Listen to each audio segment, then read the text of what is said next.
very important in your life, and you killed them both. Eu saía como se fosse para caçar alguma coisa.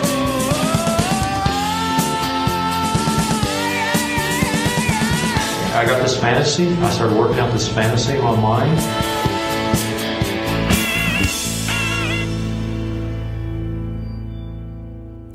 Bom dia, boa tarde, boa noite, seja lá qual for o horário que você estiver ouvindo esse podcast. Eu sou a Marisa, ou Lady from Stars, sei lá como é que vocês me chamam do que vocês quiserem. E hoje a gente vai abrir mais um episódio especial do nosso mês de Halloween. Semana passada a gente fez sobre um caso que vocês pediram muito pra gente, que era o caso Elisa Lam. E hoje, finalmente, a gente vai fazer mais um episódio, só que dessa vez entrando de vez na vibe de Halloween.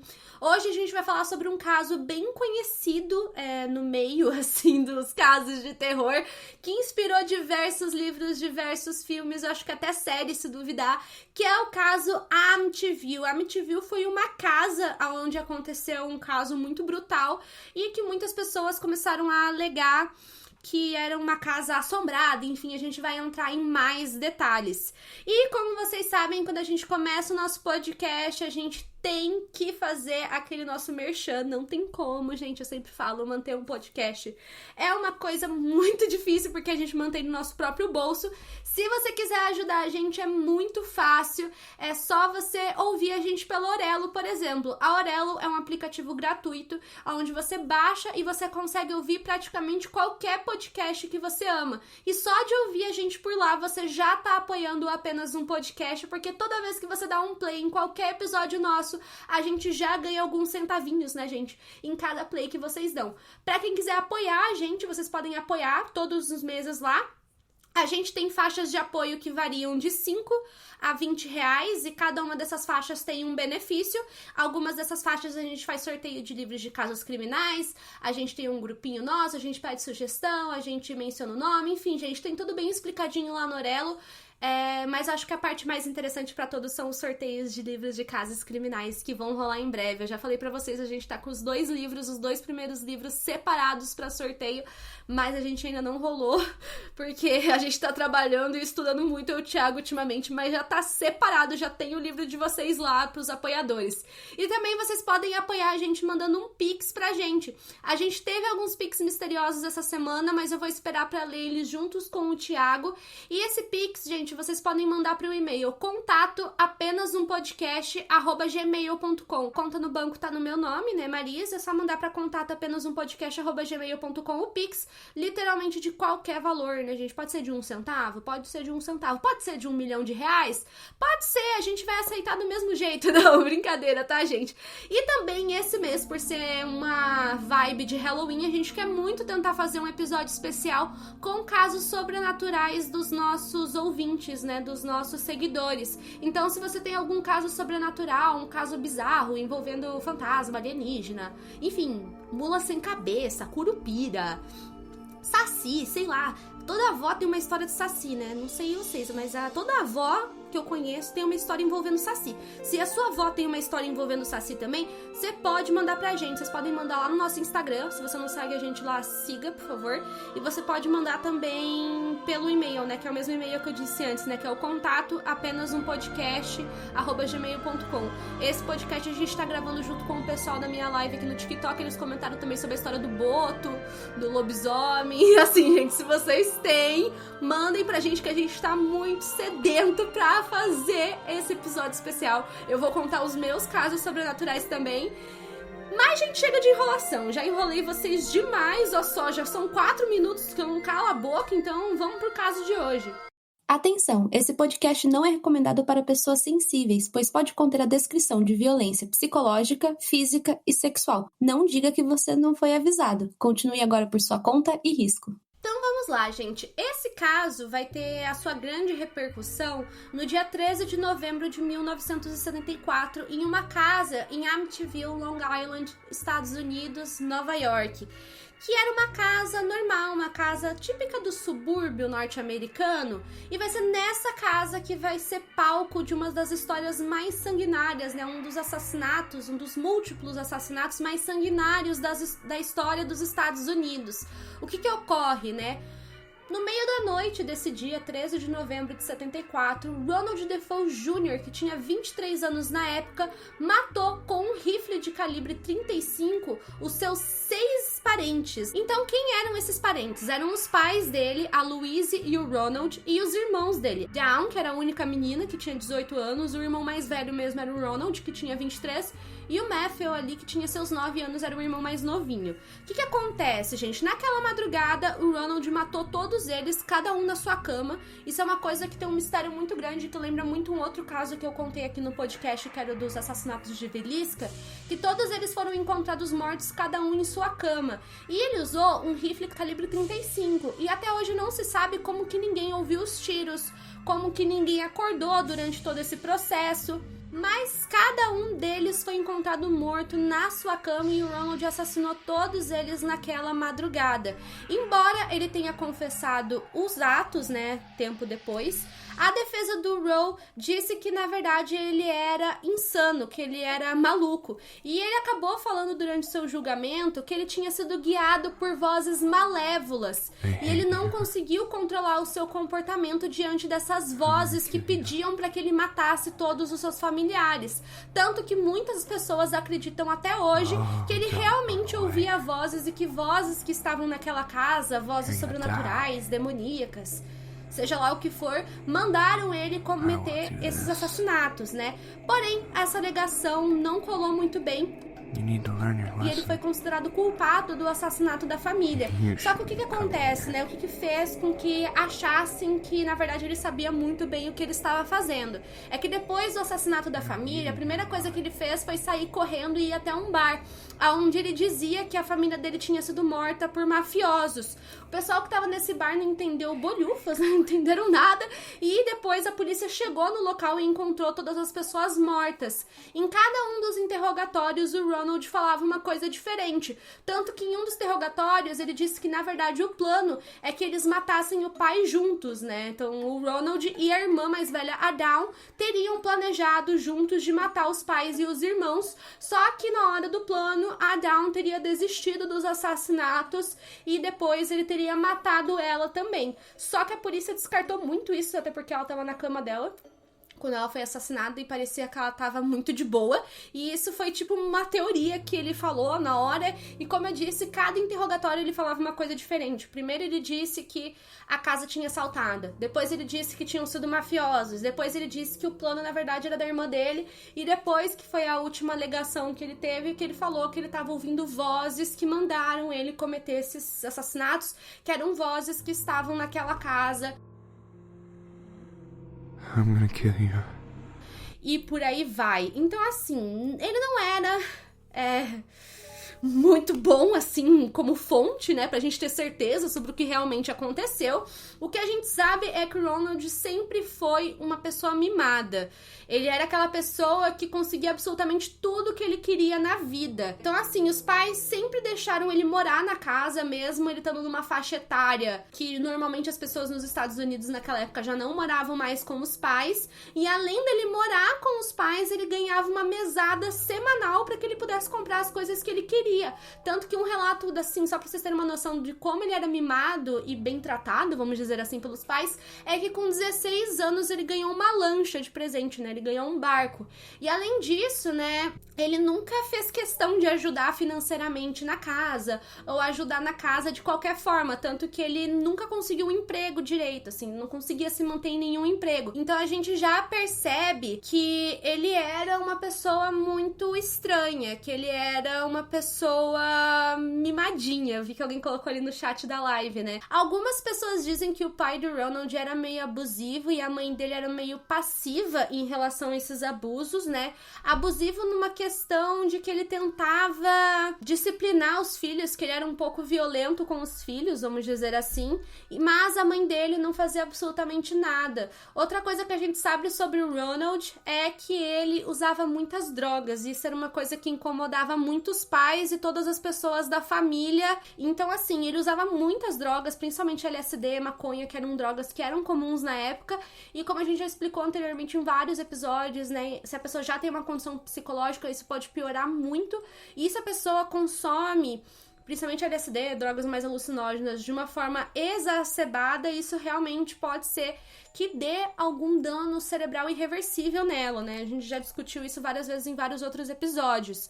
Bom, outra coisa, né, só pra gente detalhar um pouquinho mais como é que tava a cena do crime, é que quando as autoridades encontraram os 6 membros da família mortos, cada um na sua cama, os corpos teriam sido mortos mais ou menos às 3h15 da manhã, e foi por volta das 6 horas da manhã que o Ronald acionou a polícia falando que eles tinham que ajudar ele porque ele achava que o pai e a mãe dele tinham sido baleados. O que acontece? Não havia nenhum sinal de luta, o que é bem estranho porque eu disse, né, dos maiores mistérios desse caso foi como que ninguém ouviu nada, né, dentro da própria casa, né, como é que as outras pessoas que estavam na casa não ouviram os barulhos do tiro, né, porque estavam todo mundo dormindo, cada um na sua cama, não havia sinais de luta, que os corpos foram mexidos e também não havia sinais de que eles tinham sido drogados, então, aparentemente os outros membros da família que foram mortos, não havia nada, assim, no corpo deles, algo que tivesse dopado, anestesiado eles. A única coisa diferente é que o cachorro da família não parava de latir. Como eu disse, o Ronald, ele tentou fazer um álibi, né, falar que ele tinha sido assaltado, enfim, ele mudava o depoimento dele diversas vezes, até que depois de muita insistência, ele acaba confessando o assassinato da própria família e ele é levado a julgamento no dia 14 de outubro de 1975. Embora o advogado dele, que era o William Weber, tenha tentado alegar que ele era insano, ou seja, que ele tinha alguma questão psicológica e por causa dessa questão psicológica ele não pudesse ser julgado e merecesse ir para um hospital psiquiátrico ao invés de uma prisão regular, ao invés de pena de morte, por aí vai. Essa argumentação por parte do advogado do Ronald não deu certo, porque de acordo com o juiz e com o júri, ele só tinha esse comportamento diferente por conta do uso exacerbado de drogas e que ele estava ciente do que ele fez naquela noite. Ele sabia que o que ele fez era errado, ele sabia que o que ele fez era horrível. Ele foi condenado por 6 acusações de assassinato em 2º grau e sentenciado a 6 penas de 25 anos à prisão perpétua. O que é essa pena de 25 anos à prisão perpétua?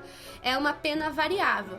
Pode ser que ele fique 25 anos, que é o mínimo? Pode ser, mas o mínimo, que é 25 anos, pode variar para prisão perpétua. E eu já adianto que, no caso dele, foi prisão perpétua.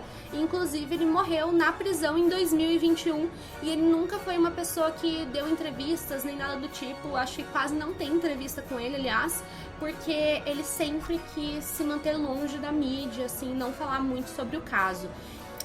Porque, como eu disse antes, ele tentava trocar o depoimento dele diversas vezes. Mas por que a gente trouxe esse caso aqui no nosso especial de Halloween? Foi por causa dos assassinatos? Também, mas porque depois disso acontecem outras coisas bizarras. O que acontece, né? Os assassinatos acontecem em 74. Logo depois, a casa foi posta à venda. E nisso, em 75, ou seja, cerca de 1 ano depois dos assassinatos, uma família que se chamava família Lutz acaba comprando a casa. O que acontece, né? O George e a Kate Lutz, que era o casal da família, né? Eles acabaram comprando essa casa por cerca de $80 mil. Mas 28 dias depois que eles compraram essa casa, ou seja, nem um mês depois, né? Pouco menos de um mês, eles acabaram fugindo da casa. Eles literalmente pegaram tudo que eles tinham, tipo, fizeram mala, assim, e saíram vazados da casa 28 dias depois, porque, de acordo com eles, vários incidentes aterrorizantes aconteceram na casa, várias coisas bizarras, assustadoras aconteceram, e que por causa disso eles nem quiseram planejar de como sair dali, preferiram pegar as coisas deles e simplesmente ir embora, porque eles não suportavam viver ali mais, basicamente, né? Só que o que acontece? O que eram essas coisas bizarras que estavam acontecendo na casa, de acordo com eles? De acordo com alguns dos depoimentos, eles falavam que tinha uma espécie de um lodo verde que escorria pelas paredes e que também eles sempre tinham a impressão que eles estavam sendo observados e que de vez em quando, assim, imagina, né, gente, uma porta assim escura. De vez em quando eles tinham a impressão que de dentro do quarto que estava escuro e a porta estava aberta, eles viam alguns olhos lá que estavam observando, que estavam olhando para eles. Além disso, outra coisa que eles contam é que vira e mexe, odores, né, cheiros muito fortes e muito ruins de carne podre apareciam na casa, e eram cheiros muito fortes, assim, que dava vontade de vomitar, era uma coisa muito pesada mesmo. A Kate, que era a mãe da família, também alega que teve vezes que ela levitou da cama, tipo, do nada, assim, ela tava deitada e o corpo dela começou a levitar, e ela não tinha controle nenhum sobre isso. Então foi um mês muito inquietante, vamos dizer assim, fora aquelas coisas clássicas, né, gente, de filmes de terror, de portas, de armários que abrem e fecham sozinhos. Eles também falavam que enxames de mosca apareciam na casa do nada. E o George, que era o pai da família, falou que desde que ele se mudou para aquela casa, né, que eles ficaram lá esses 28 dias, todas as noites ele acordava certinho às 3h15 da manhã. Como eu mencionei antes, 3h15 da manhã foi o horário que os familiares do Ronald foram assassinados. Então, de acordo com o George, né, o pai da família, era certinho, 3h15 da manhã, todas as noites ele acordava, e era exatamente o horário que a família tinha sido assassinada. Só que o que acontece, né? Muitas pessoas acham que os Lutz são meio que caloteiros. Já vamos explicar isso melhor. Vocês sabem, né, gente? Sempre quando tem uma pessoa que fala sobre casos sobrenaturais, assim, sempre vai ter a pessoa que vai falar que eles são caloteiros. O que acontece? Logo depois das experiências sobrenaturais que a família vivenciou na casa, eles acabaram lançando um livro chamado Amityville Horror, que foi escrito e baseado nas histórias dos Lutz, que acabou inspirando diversos filmes de terror sobre Amityville, que foram lançados entre os anos de 79 a 2005. Nesse livro, que foi escrito pelo Jay Anson, ele usou como base 45 horas de entrevistas gravadas com a família Lutz. E um dos 3 filhos dos Lutz, né, que era o Christopher Quarantino, confirmou que as assombrações realmente aconteceram. No entanto, ele disse que os acontecimentos foram muito exagerados. Então, de acordo com esse filho, né, da família, tipo, ele falou que realmente a família vivenciou algumas coisas estranhas na casa, porém, os pais, principalmente, né, o George, principalmente, exagerou muito quando ele foi fazer essa entrevista, né, foram 45 horas de entrevista, então, tipo, aparentemente rolou alguma coisa, mas não foi tudo isso, não, de acordo com o que esse menino disse. De acordo também com o depoimento dele, né, o George, que era o pai da família, ele estava muito curioso sobre essa atividade paranormal que estava acontecendo na casa, e que ele tentou ativamente, ou seja, ele tentou, de fato, invocar e convocar espíritos diversas vezes, mas, de acordo com não só alguns membros da família, contra outras pessoas que investigaram um pouco mais a fundo o caso da família Lutz, a família vendeu essa história por motivação financeira. Tanto que depois, né, que eles saem da casa, eles não só vendem a história deles para a publicação desse livro, como eles também começam a fazer palestras, aparecer em eventos, que eles recebiam dinheiro para estar lá, pra contar essa história sobrenatural. Então, assim, eles conseguiram se manter com essas histórias por muito tempo. Então, muita gente acha que eles compraram a casa já sabendo que eles iam lucrar muito mais depois, inventando histórias sobrenaturais. Então, assim, vai de vocês, me contem aí. Contem aí no chat da live também. O que vocês acham? Vocês acham que eles estavam inventando? Vocês acham que não? Me contem mais a fundo. Eu sei que tem o livro deles aqui no Brasil que a Darkside publicou, mas eu ainda não tive contato, eu não tenho muito interesse de ler, porque eu sinceramente tenho minhas dúvidas em relação a eles, mas tem outras pessoas que vão aparecer aqui que eu confio um pouco mais. Vale lembrar, abri um parênteses aqui, que antes da família do George, né, Lutz, né, antes da família Lutz se mudar pra Amityville, eles estavam com uma dívida financeira, tá? Eles estavam com uma dívida muito grande. E depois que eles se mudam pra lá e que eles vendem a história, começam a fazer palestra, eles não só conseguem pagar a dívida que eles tinham, quanto também lucrar muito mais do que eles estavam lucrando, né? Já que eles estavam endividados. Agora, pra quem gosta de Invocação do Mal, pra quem gosta dos Warren, né? Que é o casal Warren, que é a Lorraine e o Warren, não sei se eu falei o nome dele certo, mas sei que o sobrenome é Warren. Pra quem gosta de Invocação do Mal, eles estão nesse caso também. Inclusive aparece em Invocação do Mal 2, se eu não me engano, um pouco desse caso. Os Warren foram mandados pra Amityville pra verificar... Ai, que susto, porra! Vocês viram? Caiu um negócio da minha parede. Eu não vi que caiu. Enfim, gente... Ó, atividade paranormal no quarto da Lady. Normal, gente, acontece mesmo aqui. Mentira, eu colei bem porcamente, na verdade. Eu colei bem porcamente, tá, gente? Ó, gente, foi tudo planejado, tá, gente? Tudo foi planejado. Eu combinei, eu paguei R$20 e um maço de Marlboro pra aquele pôster pra ele cair nesse momento, tá, gente? Normal, gente, eu já tô acostumada com coisas bizarras acontecerem nesse quarto. Então, tipo assim, isso daí não é nada. Isso daqui, gente, não é nada. Tô falando sério, foi combinado.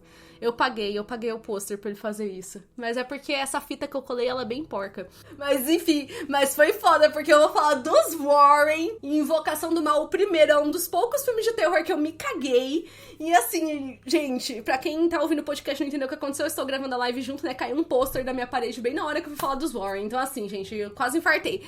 Voltando, né, gente? Então, pra quem gosta de Invocação do Mal, né, tem o casal Warren lá, que é um casal que é conhecido por fazer investigações de casos paranormais. Eles foram até a Amityville, levaram os equipamentos deles e tal, pra investigar e ver se a casa era ou não mal assombrada, se tinha ou não atividades paranormais acontecendo lá. E o que acontece? De acordo com os Warren, tinha, sim, atividades paranormais acontecendo ali na casa. Tanto que eles tiram uma foto, que eu acho que é a foto mais conhecida desse caso. Eu lembro que eu vi essa foto a primeira vez, eu era criança, e eu descobri qual era o contexto e eu me caguei. Depois eu vou mostrar a foto aqui pro pessoal da live, que foi uma foto tirada pelo casal de uma parte da casa. E nessa foto aparece um menininho, uma criança. E esse menininho é muito parecido com o irmão mais novo do Ronald, que foi assassinado. E até onde se sabe, essa foto não possui nenhum tipo de edição e não tinha nenhuma criança naquele momento que a foto foi tirada. Então, assim, a foto, gente, ela é muito estranha. Tipo, ela é muito estranha, assim, sabe? Tipo, foi uma foto tirada bem antigamente, né? De acordo com o que foi analisado, não tem montagem, mas se tivesse, foi uma montagem muito bem feita. E, na minha opinião, a parte mais bizarra mesmo é que o menino é muito parecido com o irmão do Ronald que foi assassinado. Então, assim, depois a gente posta lá no Instagram, vamos ver se a gente põe na capa do podcast essa imagem pra vocês poderem ver. Ela é muito bizarra. Então, assim, muita gente fala que não acredita muito nos Lutz, mas acredita no casal Warren, né? Porque ele já tem esse histórico, né, bem grande, né, de investigação de casos criminais e por aí vai. Mas, assim, o fato é que depois que os Lutz se mudaram, várias outras famílias também se mudaram pra Amityville e, inclusive, uma família continua morando lá até hoje. Até hoje ainda tem famílias que moram em Amityville. E qual que é o lance? É que nenhuma outra família alegou que coisas sobrenaturais aconteceram. Se sabe que a família, depois dos Lutz, chamou um padre pra visitar a casa, pra benzer a casa, antes deles se mudarem pra lá. Mas a casa existe até hoje. A única coisa que eles fizeram na casa foi pintar. Ela era vermelha antes, agora ela tá branca. Mas a casa ainda existe, uma família ainda mora lá. E de acordo com eles, nada de sobrenatural acontece na casa, basicamente. Nada de sobrenatural acontece, mas muita gente acha que nada de sobrenatural acontece justamente porque eles chamaram um padre pra benzer a casa e que teria feito algum efeito, mas enfim, gente, não vamos saber. Visitariam a Amityville se vocês tivessem a oportunidade? Eu sei que tem muita gente que é louca, né, pra visitar lá, mas não vai rolar, né, gente? Porque tem uma família que mora lá, não é museu, não é hotel, nem nada do tipo, então eles estão vivendo lá bem de boas. Eu acho muito interessante pensar nisso. Eu não sei se eu conseguiria viver em uma casa onde um crime tão brutal aconteceu, porque eu sou uma pessoa sensitiva, assim, com energias. Deve ficar uma energia ruim, sim, gente. Desculpa, eu acredito nisso, tá? Sei que tem muita gente que não acredita, mas eu acredito. Eu acho que deve ter uma energia muito esquisita na casa, sim. Talvez é só mais a energia, vocês entendem? De saber o que aconteceu na casa. Não de sobrenatural em si. Não sei se fez sentido. Então eu não sei se eu moraria em uma casa onde algo sobrenatural... Sobrenatural não, onde um crime tão brutal aconteceu. Eu visitaria, tipo, eu tenho interesse em visitar locais que são mal assombrados, ficar em um hotel que é mal assombrado, mas ficar todos os meus 365 dias nessa casa, eu acho que não, gente. Eu acho que não, acho que não vai rolar, não. Claro que deve ser, será que fica mais barato? Se bem que eu tava olhando um site aqui, gente, aparentemente, a última pessoa, deixa eu ver aqui se eu acho de volta. Ai, gente, adoro curiosidades financeiras. Vamos ver uma curiosidade financeira. Cadê? Eu tava olhando aqui. Aparentemente, olha só, a Amityville, ela foi colocada de volta ao mercado em 2011. E, como eu disse, já se sabe que tem uma família morando lá. E ela estava sendo vendida a $1.350.000. É muito dinheiro. Muito dinheiro. Então, assim, gente, 1 milhão não tá tão barato, não. Achei que ia ser mais barato, porque aconteceu 6 assassinatos lá. Mas não, gente, $1 milhão, gente. A casa é grande, pelo que eu vi nas fotos, mas $1 milhão, gente. 5 milhões de reais, dá mais, né? Dá uns 7 milhões de reais? Dá uns 7 milhões? 6 milhões de reais? Pagariam, gente? Pagariam? 7 milhões, vamos jogar 7 milhões, que acho que deve ser o que tá valendo hoje, de reais. Pagariam 7 milhões de reais pra morar em Amityville? Eu não pagaria, gente. Preferia fazer um Minha Casa Minha Vida. E é isso. Mas enfim, gente, esse foi o episódio de hoje. Eu espero que vocês tenham gostado. Tô levemente assustada aqui que esse pôster que caiu. Meu coração já é fraco, né? Já tem histórico de cardíaco na família. Ainda cai essa desgraça aqui. Aí fica difícil, né? Mas, ó, muito obrigada, pessoal, que ouviu. Não esqueçam, se você tem alguma história sobrenatural, manda pro nosso e-mail, que é o contato apenazumpodcast@gmail.com, ou manda pelo Instagram. Pode ser tanto no meu Instagram, Lady From Stars, quanto no Instagram nosso lá do podcast, que é o Apenas Um Podcast. Um beijo pra vocês e até o próximo episódio.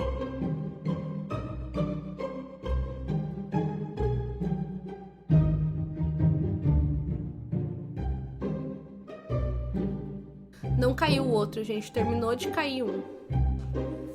Terminou de cair o outro, gente. Esse pôster que é o da Carrie, que caiu. É que eu colei, essa fita aqui, ela não... também olha o jeito que eu colei, né, gente? Olha o jeito que eu colei. Essa fita é muito ruim, ó. Quer dizer, ela colou agora, né? Ó, gente, eu colei hoje, né? Vou ter que passar um reboco ali.